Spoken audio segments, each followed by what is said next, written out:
ternyata pernikahan yang dua-duanya orang mulia hanya bertahan 1 tahun. Zaid orang mulia, didikan Rasulullah SAW. Zainab binti Jahsy orang mulia.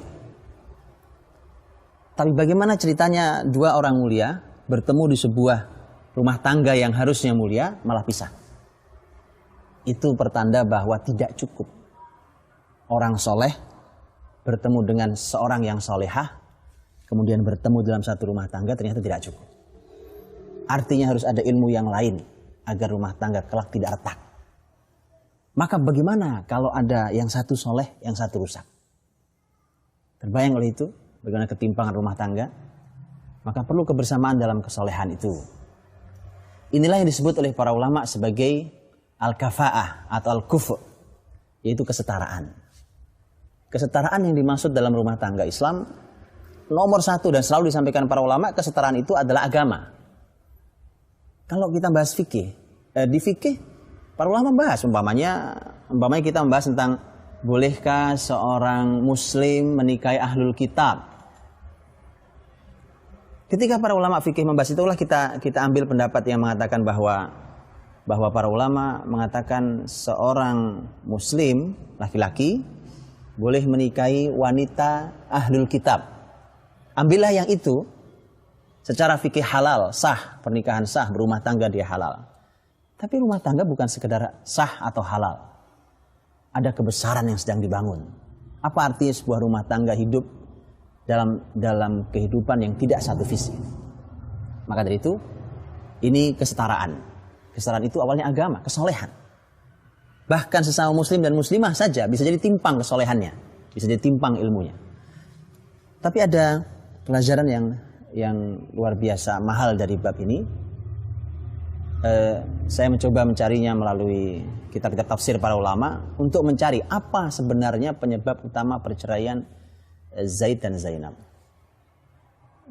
Disebutkan bahwa para ulama mengatakan tentang bagaimana seorang Zainab radhiyallahu anha, ternyata beliau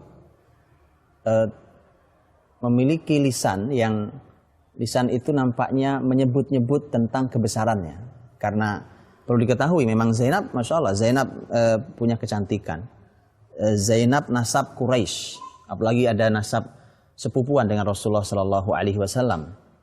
Sementara Zaid dulu hanya mantan budak. Dia bukan Arab, hanya mantan budak dan bukan Arab. Dijual di pasar Hubasyah, pasar penjualan budak di sekitar Mekah. Tidak setara, jauh.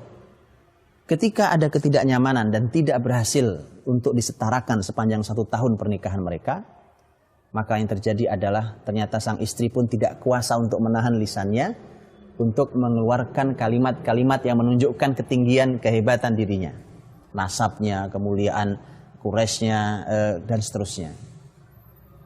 Sebagai seorang kawam laki-laki, ada masa kesabarannya ketika kawamannya dijatuhkan.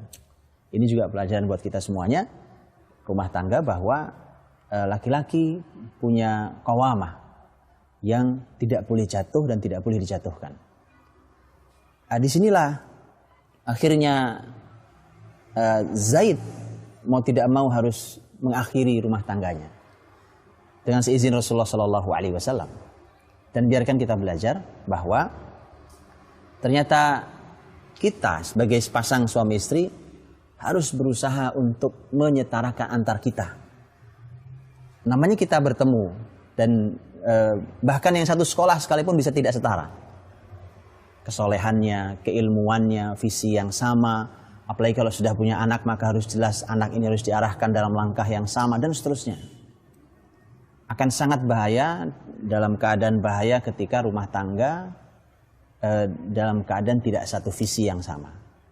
Tidak setara kesolehan suami istri, ilmu suami istri. Dan pelajaran mahal tentang kesetaraan itu menjadi pelajaran buat umat Muhammad SAW.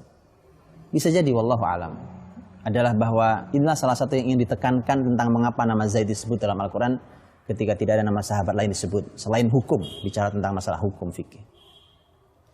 Maka belajarlah dari manusia paling mulia Rasulullah SAW. Ketika Rasul sebenarnya menikah juga tidak setara. dengan Khadijah radhiyallahu anha, karena Muhammad SAW hanya salah satu bawahannya, menikah dengan wanita kaya raya dan dia adalah kita sebut dengan bos besarnya hari ini. Tidak setara. Kalau posisi sebaliknya tidak masalah, karena memang laki-laki posisinya qawwam. Disitulah kita harus belajar, karena ternyata Rasul hadir naik sebagai seorang qawwam, Khadijah menurunkan dirinya di bawah suaminya.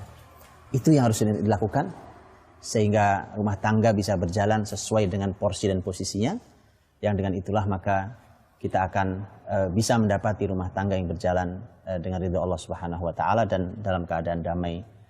Dan mudah-mudahan menjadi pelajaran mahal buat kita bahwa mari kita mencoba untuk menyetarakan antara suami dan istri dalam kebaikan, dalam ilmu, dalam amal, dalam ridha Allah Subhanahu wa taala. Mudah-mudahan Allah bimbing keluarga kita.